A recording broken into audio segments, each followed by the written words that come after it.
Look at all the parts he has. Right on the left. Also, they're doing different songs. Yeah. Oh, shit. That was two different Pro songs, Tools. so like, I think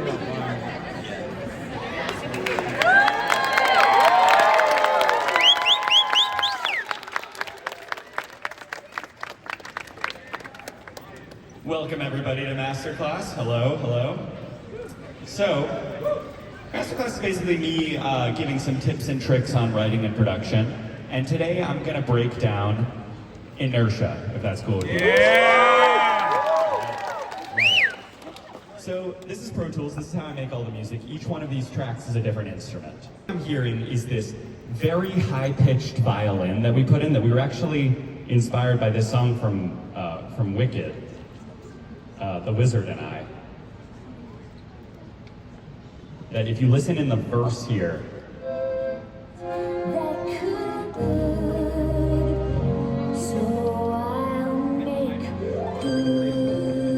don't know if you guys hear this really like tremolo high violin. It goes on for like 2 minutes, but your brain sort of deletes it and it creates like a level of suspense of, I know this is gonna explode at some point. And so we wanted that feeling. Inertia is a list song, and we did that a lot on the Click. We had a lot of list songs where it was like, whatever, I'm not famous, here's a list of all the reasons why it's good to not be famous. And we kind of moved away from that a little bit for Neo Theater and OK Orchestra, but we came back to it because we thought this was a really solid sort of scientific meets emotional concept. And so when you're doing a list song like this, you end up repeating a similar thing many times. And so in this case, it was the Inertia. And so we knew we needed sort of an iconic sample that you'd be okay hearing over and over again. And so I recorded Inertia. That's either me or Jack pitched up, let's see. Inertia. Me. So that's me pitched up here a couple times. Inertia. But after doing that, it still sort of felt inhuman. It felt like a little bit too electronic. And so I recorded Kat, my fiance, who's not a singer, but she added sort of like a human warmth to it. Inertia. And so that all combined.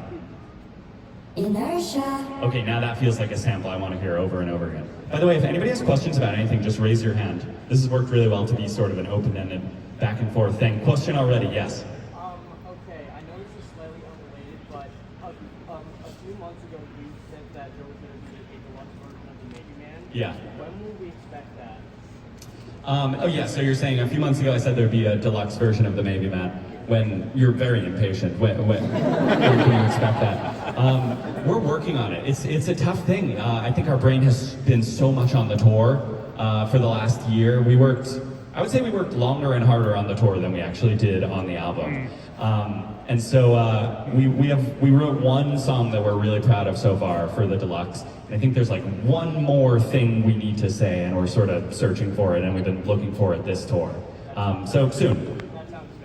That sounds fair to you? Okay, good.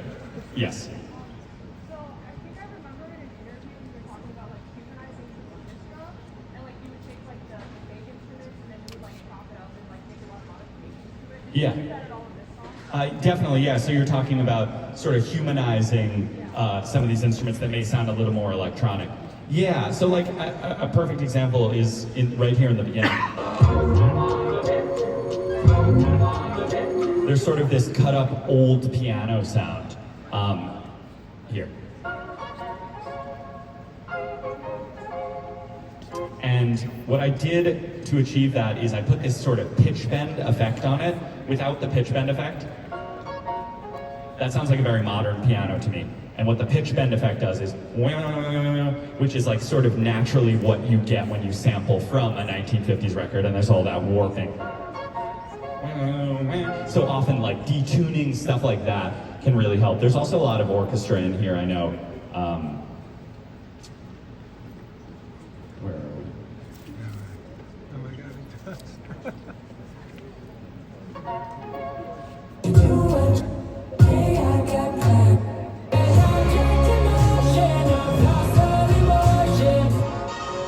so a lot of this stuff, we went into an actual studio for Neo Theater to get like 100 Bad Days and Karma, and that's the only time we've actually gotten a real orchestra and a real choir. So ever since then, I've sort of been like spiraling back and resampling our old stuff and retuning it.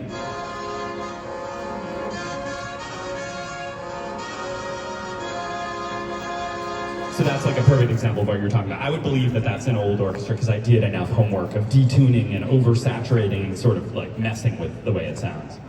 Let me keep moving through here.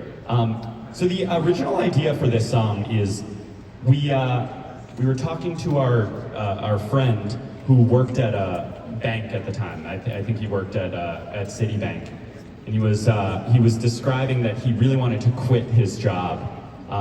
And he literally said, I keep telling myself I'm gonna quit, but you know, inertia. And he literally, not only did he say the word inertia, he said inertia. He literally said it like that. And something kind of clicked in my brain where I thought, that's what a relatable concept. I think we could take something from that and extrapolate it to like a million different examples. That friend is actually here. His name is Pranav. He's over there. So congratulate him. Let's keep this applause going for like 10 minutes. Really embarrassing. No, but I think that is sort of the impetus of a lot of our songs. It's sort of like listening to what friends are going through and trying to find little truths in what people are experiencing right now. Yeah. Yeah, what are the lyrics in the beginning? I haven't pulled this up yet. Hold on. What's this? Okay, that's the DJ scratch. It's made up of a lot of different things. Where is it?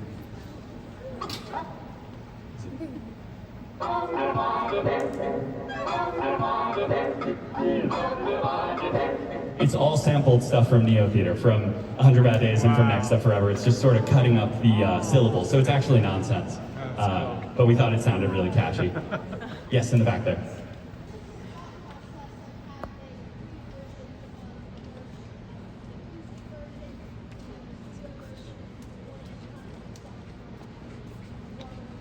Yeah. Why do we have so many versions of Inertia? Great question. When we first made Inertia, I think that we thought it was going to be received sort of differently by the fan base. Like as soon as Pranav said this thing, Inertia, he literally like said it with a shrug, Inertia, and I think that we thought that was sort of the DNA of the song. Like, this is a song where you're just sort of deflated, I guess this is just who I am. And so we ended up making a lot of the chords very whimsical, carnival-y, Broadway sounding. And then we started doing this tour, and in these meet and greets, a lot of these fans would come up to us and go, I have this tattoo of you know, I'm fucking hungry, but screw you, I'm trying. We didn't realize what an emotional song it actually was going to be received as. And so at that point, we wanted to make a version that felt very emotional, very raw, where Jack's just singing, you can clearly hear his voice, it's all real instruments and acoustic guitar and violin and stuff. We wanted to make an emotional version for those fans, essentially. And then the Broadway, not to spoil anything, but the Broadway-ish version that you'll hear here tonight, we kind of realized is very like the Oscars. It feels very like golden age of Hollywood. And so we sort of knew halfway through the show, after our point out people section, we knew, okay, this is the way we're going to get back into the show of like the prestige of that kind of melody. Yeah, of course, yes.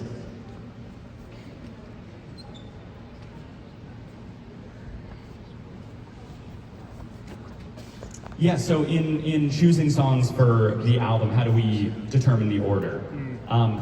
So we started doing this thing. Like I said, we worked harder on the tour, I think, than the album. The album ended up being sort of the soundtrack to the Broadway show that is the tour.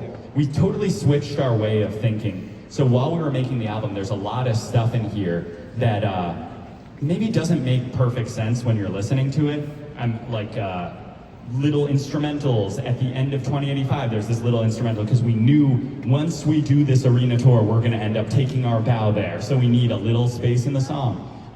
In Steve's Going to London, there's the like Steve's going to London, what the hell? Which is sort of fun to listen to musically, but we knew exactly what we were going to be doing on stage a year from now, and so that's why we like reverbed it out and once you see the show, you'll kind of understand why Jack is saying what the hell. So once we started thinking like that, I think it became really pretty obvious which songs we're going to really translate live and which weren't. Yes. Hey. Hey, Elizabeth.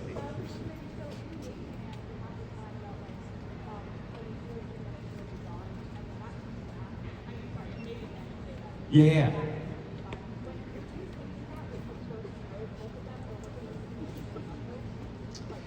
Yeah, so you're talking about the 2 or 3 minutes, then I'm gone, coming back.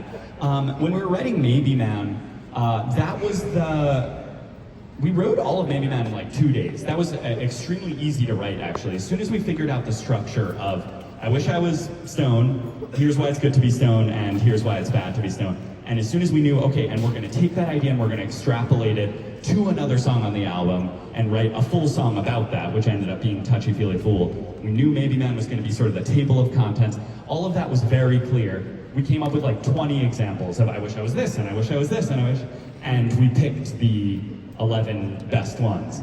We had like I wish I was my watch so I could be on time for everything, but then it would take out the spontaneity of life. That one wasn't good, but like we sort of knew really quickly these are actually salient and these aren't. And so the for 2 or 3 minutes, Then I'm Gone was very much on our mind while we were writing. It's like the ephemerality of writing a pop song. We have this thing that we're really proud of. We worked so hard on this song, and no matter what, it's gone after 3 minutes. You know, it's just in the ether. And so we were thinking about that a lot, and then exactly what I was saying about the show, knowing at the end of the show and at the end of the album exactly how it was going to end and how we were going to get off stage, it became really obvious. 2 or 3 minutes, then I'm gone. Everything goes black. I'm not going to spoil anything more, but yeah. Yes. Yeah. So leading up to the album, around I think DJ, you guys posted a snippet that was like a very marching band sort of hobby thing. I don't know if you said it. Yeah. Is that ever getting released, or has it been? I totally forgot about that. I haven't played this for any. Do I still have it? A lot of people watch. Yeah, so what you're talking about, this was a demo that we had teased a little bit on TikTok.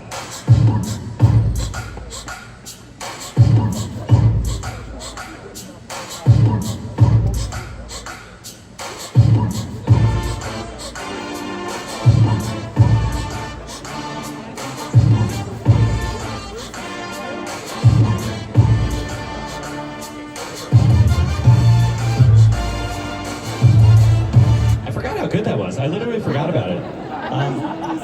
Yeah, we wrote, you know what, we love that track, and I remember we wrote this song called, I'm not going to play it for you, but we wrote this song called Busy Business around it, and as soon as we wrote that top line, the lyrics and the melody, it sort of ruined the track for us, because we wrote a song we so weren't proud of over that track. And so that's sort of a dangerous thing. Then the track gets tainted for you, and you think that the track is cursed. But now it's been like 2 years, and I actually forgot how cool and Kanye-ish that felt. Maybe we'll write something. Thank you for reminding me. Yeah, let me take a few more. Yeah. Yes, in the band name shirt. Yes.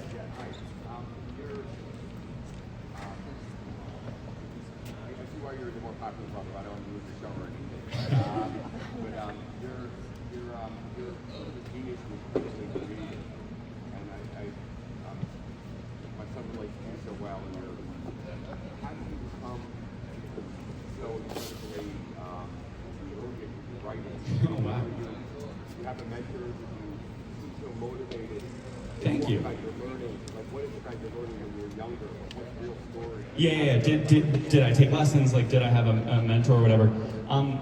No. I think I remember being in like 3rd grade, and I wrote an essay for class, and my 3rd grade teacher cried reading the essay, and that gave me such a good feeling. I sound like a sociopath, but that gave me such a good feeling. I wanted to chase that, and at that moment I sort of realized, oh, I think that might be my superpower or whatever. I'm so bad at so many things, but I know that if I'm working on something and I'm feeling the emotion and I'm getting goosebumps, I know you're gonna feel it too. I feel like comedians sort of have a feel of what I'm writing is really funny. I know you're gonna laugh at it. I've always had that with crying and with emotion. And it's sort of my favorite feeling in the world to work on something, and now it's over here, and it's gonna make you cry, and it's gonna do its job on its own, and I get to sort of just watch it happen. And so I think I've been chasing that. when that's your goal and that's your impetus of everything, is wanting people to feel things, you're constantly observing. And that's always just followed me. Like in high school, I remember kids sort of making fun of me going into class and being like, did you notice how the teacher does this or whatever? I always just like watch people. And I really used to think that was my weakness, that I thought too much and I overanalyzed everything. And then I sort of feel like the universe or whatever showed me, oh, that's my superpower. Like I get to like find little universal truths and maybe say embarrassing things that you never wanted to say out loud, but you've always thought. And so that's just driving me forever. Amazing question, thank you. Yeah. Where was this mostly recorded? What's that? Where was this mostly recorded? Oh, where was this recorded? This was recorded in my apartment, in just like a room I have in our country house that we bought during the process of making this album, and in Jack's bedroom. No. Yeah. Okay, last question. Yes. Me? Yes. So, first of all, I love your music. And also, why do you guys not use Spoke Step anymore? I don't think you've used it since the click. Yeah. Why do we not use Spoke Step anymore? Yeah, for those of you that don't know, we did a lot in Living Room and the Click Spoke Step, which is essentially how dubstep was cutting up bass and over distorting it and cutting it up over a beat. We sort of wanted to do that with vocals, and you'll hear a lot of that on like No Grass Today and stuff. I don't know, I feel like we hate the feeling of trying to best ourselves, and so I think after the Click, we're like, there's no way we're going to improve upon Spoke Step. We're just going to be repeating what we did on the Click. Let's do something totally new. That's like the answer of how to escape trying to get better, like best yourself and best yourself. Because that can make you sort of paranoid and crippled. And so with Neo Theater, we did the whole Disney orchestra thing. And then OK Orchestra, we did the Instrumore thing where instruments would talk and turn into other instruments. And then maybe then I think we just leaned a lot more into the emotion and the songwriting than the production, because we just had so many stories to tell. But hopefully that answers your question. Great questions, guys. Thank you so much. I'll see you out here.